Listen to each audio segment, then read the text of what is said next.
The morning that knows your age. Imagine this, my dear friend. The sun has barely touched the horizon. You slowly open your eyes. The house is quiet. Your body stirs from sleep, and almost by habit, your hand reaches for the edge of the bed, perhaps to stand, perhaps to stretch, or to start the coffee machine. But let me gently ask you, have you ever paused to wonder what truly happens inside your body in these first few minutes of waking? For many people over 70, mornings feel familiar, reliable. But sometimes, it's the very familiarity that hides the quiet risks. What once felt like a routine can now become a trigger for discomfort, dizziness, or even serious injury. And often, we don't notice until it's too late. This video is not meant to frighten you. It's meant to protect you, because your morning is not just the start of the day. It is a mirror of how your body is doing. Just like an old but trusted clock, the older body needs care, patience, and a gentler hand. Where once you could spring out of bed and rush into the day, now your heart, your joints, your blood vessels, they ask for a little more time, a little more kindness. We often hear advice that pushes us. Be more active. Don't slow down. But what if I told you that for someone in their 70s, 80s, or beyond, slowing down may actually be the wisest thing you can do? In today's video, I will share with you 4 morning habits that may seem harmless, but over time, they could quietly be harming your heart, your balance, or your energy. And more importantly, I'll give you one small but powerful piece of advice, something even doctors sometimes forget to mention, that can make your mornings safer, calmer, and more supportive for your health. You don't need to change your entire routine. Just a few gentle shifts can bring comfort where there was strain and safety where there was risk. So sit back, breathe deeply, and take these minutes for yourself. Because your morning is not just the beginning. It is a chance to take your health into your own hands, one soft step at a time. Let us begin together. 1. Standing up too quickly after waking. The first movement that matters. You open your eyes. The morning light peeks softly through the curtain. Your body feels rested, or perhaps a little stiff. And almost instinctively, because you've done it this way for years, you begin to sit up, swing your legs over the edge of the bed, and push yourself to stand. But wait, what if I told you that this exact moment, the one you've repeated 1,000 times before, is now one of the most delicate transitions your body makes each day? You see, as we age, our circulatory system, our heart, blood vessels, and pressure-regulating reflexes begins to slow down in response. That means when you go from lying down to standing up too quickly, your blood pressure can drop sharply before your heart and brain have time to adjust. This is called orthostatic hypotension, a fancy term, yes, but what it really means is this. Your brain isn't getting enough blood for a few seconds, and that's when the world tilts. Dizziness, black spots in your vision, a wave of nausea, or worse, collapse. Now, for someone younger, this might pass in a blink. But for someone in their 70s or 80s, one dizzy moment can mean a fall. And one fall can change everything. A fractured hip, a hospital stay, long, difficult recovery. These things are not rare. They happen quietly in bedrooms across the world, when someone simply stood up too fast.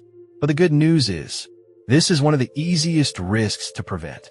You don't need medicine. You don't need equipment. All you need is time. Here's a better way to start your morning. Before you even sit up, stretch gently in bed.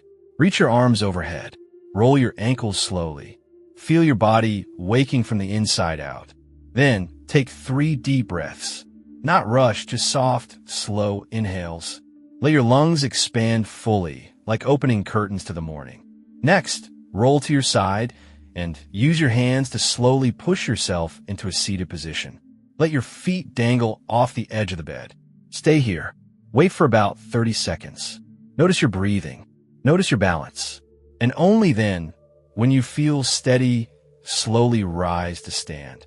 This small ritual may take you 1 minute longer, but it could save you from months of pain and recovery. Think of your body like an old piano. If you want beautiful music, you don't slam the keys the moment you sit down. You pause, you tune, and then you play. So too with your morning. Let your first steps be slow. Let them be intentional. Let them honor the incredible work your body does every single night just to carry you through the next day. Because, dear one, health is not built in hospitals. It's built in the quiet corners of everyday life. In the way you rise, in the way you breathe, in the way you give your body the time it truly deserves. In the next part of our video, we'll explore a habit so simple it's often overlooked, and yet it touches something every organ in your body depends on. It begins with just one glass of water. 2. Skipping water in the morning. The thirst you don't feel, but your body remembers. You just opened your eyes. Perhaps you're already thinking about coffee. Or maybe you reach for your glasses, your robe, or the window blinds. But there is something else, something your body has quietly been waiting for all night. Water. Not fancy, not flavored. Just water. Simple, clear, life-giving. And yet, so many people, especially those over 70, move straight into the day without it. No sips, no pause, just movement. And the body must carry on thirsty. But here's the truth, my friend. While you sleep, your body loses water. You breathe it out. Your skin releases it. Your kidneys continue working. By morning, you're mildly dehydrated, whether you feel it or not. And dehydration at your age isn't just about dry lips or a little fatigue. It affects everything. Your blood becomes thicker, more sluggish. Your heart has to pump harder to move it. That can mean higher blood pressure or worse, irregular rhythms and chest discomfort. Many older adults wake with a headache and assume it's age or poor sleep. In reality, it may be that their heart, brain, and nervous system are simply calling out for hydration. You might even feel weak, foggy, or off balance. And all the while, your body is just trying to function without enough fluid. And yet, the remedy is so small. 1 glass. That's all it takes to ease the strain on your heart. Thin your blood just enough to flow freely. And signal to every organ, we are safe. We are supported. So let this become your new morning ritual. Before the coffee, before the pills, before anything else, reach for a glass of water. Not cold, not from the fridge. Room temperature, gentle on your stomach, soothing for your system. Place it beside your bed at night, ready for the morning. Let it be the first thing your body receives. And as you drink, do it slowly. This is not a task. It's a gift. Feel the water move through you. Feel it waking the places inside you that have been waiting quietly. Your joints, your brain, your circulation. They all respond like a garden after rain. There is something humbling about water. It asks for nothing. It heals quietly. It expects no praise, yet gives life with every drop. For people over 70, it is not a suggestion. It is a lifeline. And remember, thirst doesn't always speak up. By the time you feel it, your body may already be struggling. So listen earlier. Drink earlier. Before you reach for the coffee mug, offer your body the water it needs to greet the day. Because even the strongest engine cannot run without oil. And your body, dear one, is far more precious than any machine. In the next part of our video, we'll talk about that very coffee you love and why drinking it on an empty stomach might be waking more than just your mind. 3. Drinking coffee on an empty stomach. When comfort becomes a shock, you know the feeling. You've just risen from sleep, the house is still, and the scent of freshly brewed coffee fills the kitchen. The warmth of the mug, the quiet sip, the comfort. It feels like a reward for waking. For many, especially in their later years, coffee is more than a drink. It's a morning companion, a ritual, a sense of normalcy in an ever-changing body.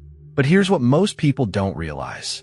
When you're over 70 and your stomach is still empty, that first sip of coffee may do more harm than help. Let's begin with the basics. Coffee is acidic, strong, stimulating, and your stomach, especially after hours of rest, wakes up in a fragile state. It's like lighting a fire in a cold fireplace. If there's no gentle kindling, no preparation, the flame burns too fast, too hot. The same happens inside you. When coffee hits an empty stomach, it triggers a rush of acid, fast, sharp, overwhelming. You might not feel it right away, but over time, this repeated acid surge can wear down the stomach lining, causing irritation, discomfort, bloating, or worse, chronic inflammation. And then there's cortisol, the body's natural stress hormone.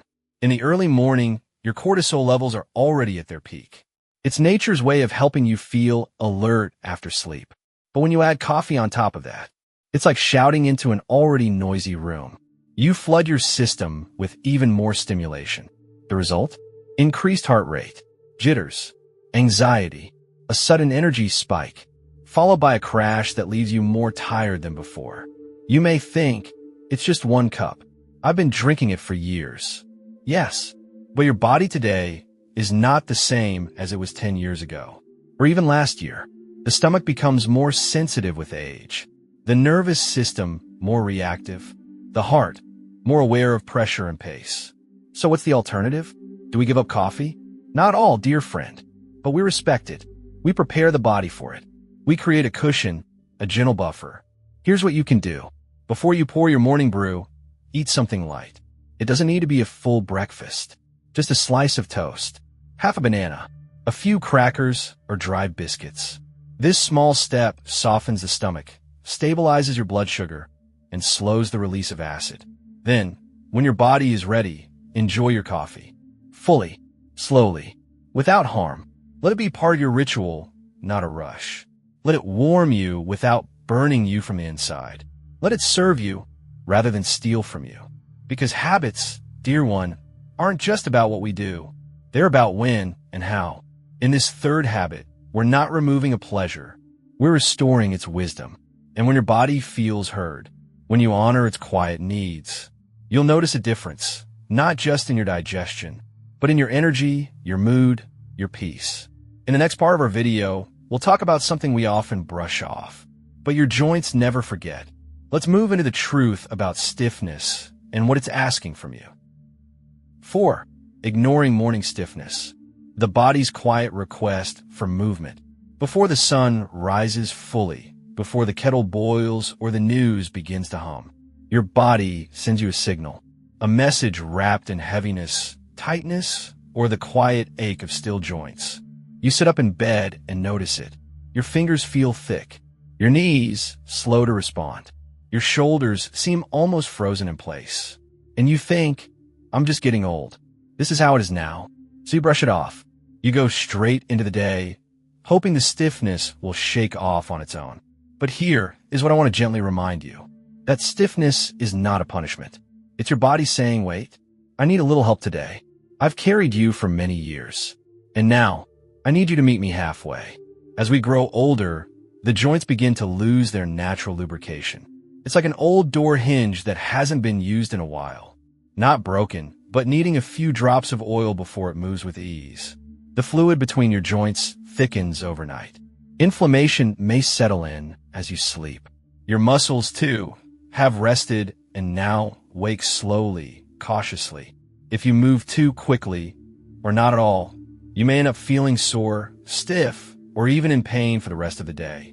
But just as you wouldn't start a cold car on a winter morning and drive away at full speed, you shouldn't do the same with your body. So what can you do? Give yourself 2 gentle minutes. That's all. Still sitting at the edge of your bed, begin with the small parts. Wiggle your fingers one by one. Circle your wrists slowly. Move your ankles in slow, wide rotations. Let your shoulders rise and fall like waves. Next, raise your arms overhead, softly, no tension. Roll your neck gently from side to side. Breathe deeply as you move. You're not trying to stretch like a gymnast. You're simply waking the body with kindness, saying, I see you. I'm here with you. Let's begin this day together. Some people think exercise must be intense to be useful. But in your 70s and beyond, it is the smallest motions, done with awareness, that bring the most healing. This daily practice is not just about reducing pain. It also increases circulation, improves balance, and clears the mental fog that so often lingers in the early hours. You may even find, over time, that the stiffness visits you less, because it knows you're listening now. Your body is not asking for perfection. It's asking to be treated like an old friend, with patience, warmth, and care. And in doing so, you reclaim something that age tries to take: ease, grace, dignity in motion. In the final part of this video, I'll offer you one quiet but powerful tip. often forgotten, even by health professionals, but it may be the very thing that protects you while the world sleeps. Bonus advice: creating safety beside the bed.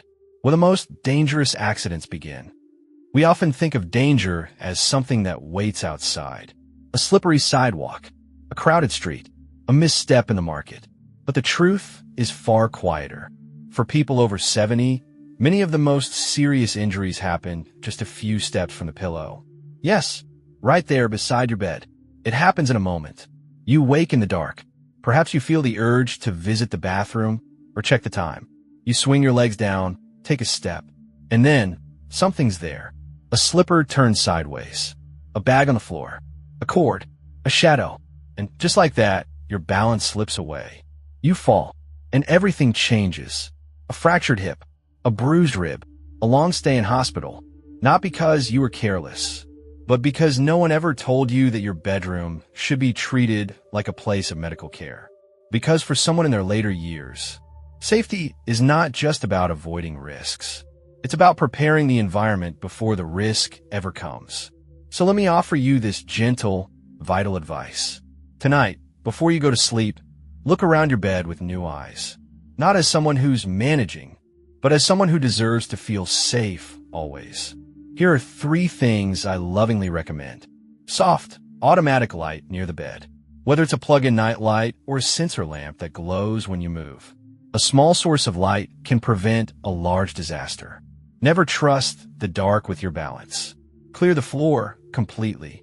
Shoes, rugs, laundry baskets, walking sticks, anything that touches the ground near your bed must have its own safe space. Each object is a possible fall. Even soft things like a blanket can catch a foot and pull you down. Install a sturdy support near the bed. This can be a bedside rail, a heavy chair you can grip, or a wall-mounted handle. It may feel unnecessary until the day your leg gives out and that support saves you. Remember, dear one, you are not weak for needing these things. You are wise for preparing them. You are protecting the life you've built, with all its memories, all its meaning, all its moments still ahead. We don't always get to choose how our bodies age, but we do get to choose how we support them.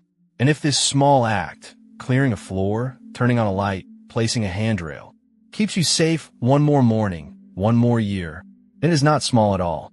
It is an act of love, an act of protection, an act of respect for your life. You've now learned 4 morning habits that, though common, may quietly work against your body. And one loving habit that creates a safer world for you before the day even begins. None of this is about fear. It's about care. It's about choosing softness instead of speed. Awareness instead of routine. Because age, dear one, is not a sentence. It is a sacred season, a time when each habit, no matter how small, either gives you strength or slowly takes it away. So choose with love. And if this message touched something inside you, please share it with someone you love.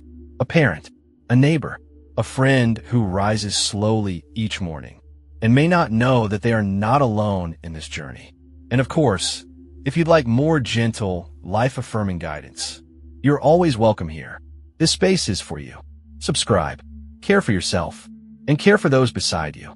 You are needed, you are wise, and you are not alone.